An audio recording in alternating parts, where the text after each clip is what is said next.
आज हम रामायण से जुड़ी माता सीता के ऐसे रहस्य के बारे में जानेंगे जो रामायण में ना तो आपने कभी देखी होगी ना तो आपने कभी पढ़ी होगी। जानकारी के लिए बता दें कि यह रोचक रहस्य आपको रामचरितमानस एवं कंब रामायण में मिलता है। तो आइए जानते हैं माता सीता के रहस्य के बारे में। हम सभी जानते हैं माता सीता के अलावा उनकी 3 और बहनें थी, जिसका उल्लेख पूर्ण रूप से वाल्मीकि रामायण में की गई है।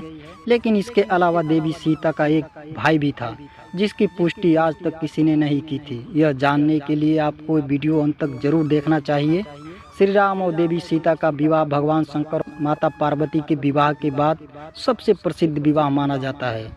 इस विवाह की एक और विशेषता ये थी कि इस विवाह में त्रिदेवों सहित लगभग सभी मुख्य देवता किसी न किसी रूप में विवाह में उपस्थित थे। कोई भी इस विवाह को देखने का अवसर छोड़ना नहीं चाहता था। श्री राम सहित गुरु वशिष्ठ और राजगुरु विश्वामित्र को भी इसका ज्ञान था। कहा जाता है कि उनका विवाह देखने को स्वयं ब्रह्मा विष्णु रुद्र ब्राह्मणों के देश में आए थे।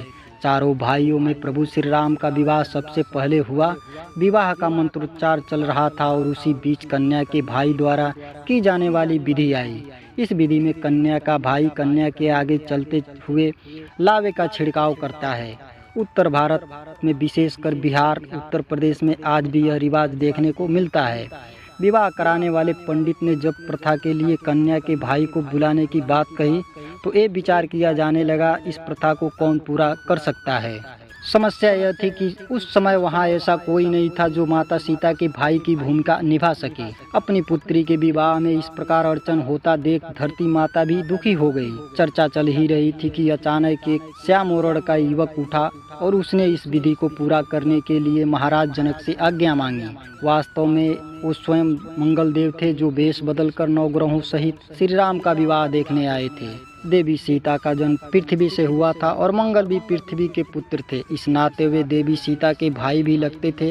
इसी कारण पृथ्वी माता के संकेत से वे इस विधि को पूर्ण करने के लिए आगे आए। इस प्रकार एक अनजान व्यक्ति को इस रस्म को निभाने को आता देख राजा जनक दुविधा में पड़ गए कि जिस व्यक्ति के कुल गोत्र एवं परिवार का कुछ पता ना हो, उसे कैसे अपनी पुत्री के भाई के रूप में स्वीकार कर सकते थे। उन्होंने मंगल से उनका परिचय, कुल एवं गोत्र पूछा। इस पर मंगल देव ने मुस्कुराते हुए कहा, हे महाराज जनक, मैं अकारण ही आपकी पुत्री के भाई का कर्तव्य पूर्ण करने के लिए नहीं उठा हूँ। आपकी आशंका निराधार नहीं है, किंतु आप निश्चिंत रहें, मैं इस कार्य के सर्वथा योग्य हूँ। अगर आपको कोई शंका हो तो आप महर्षि वशिष्ठ एवं विश्वामित्र से इस विषय में पूछ सकते हैं। ऐसी तेज युक्त वाणी सुनकर राजा जनक ने महर्षि वशिष्ठ एवं विश्वामित्र से इसके बारे में पूछा। वे दोनों तो सब जानते थे।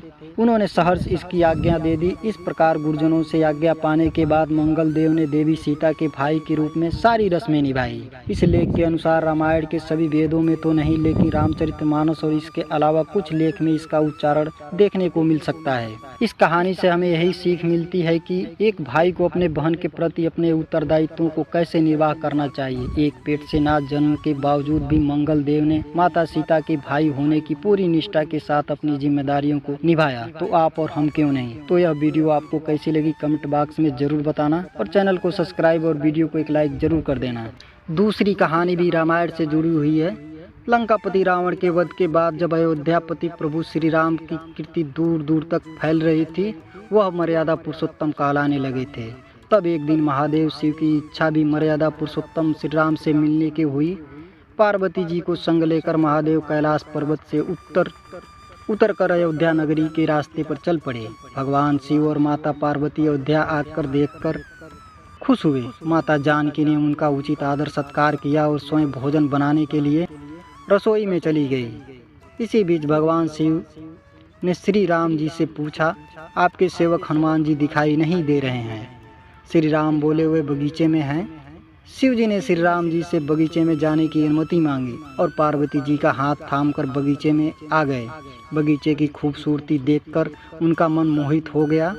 आम के एक घने वृक्ष के नीचे हनुमान जी दीन दुनिया से बेखबर गहरी नींद में सोए थे और एक लय में खर्राटे में राम नाम की ध्वनि उठ रही थी। चकित होकर शिवजी और माता पार्वती एक दूसरे की ओर देखने लगे। माता पार्वती मुस्कुराकर उठी और वृक्ष की डालियों की ओर इशारा किया।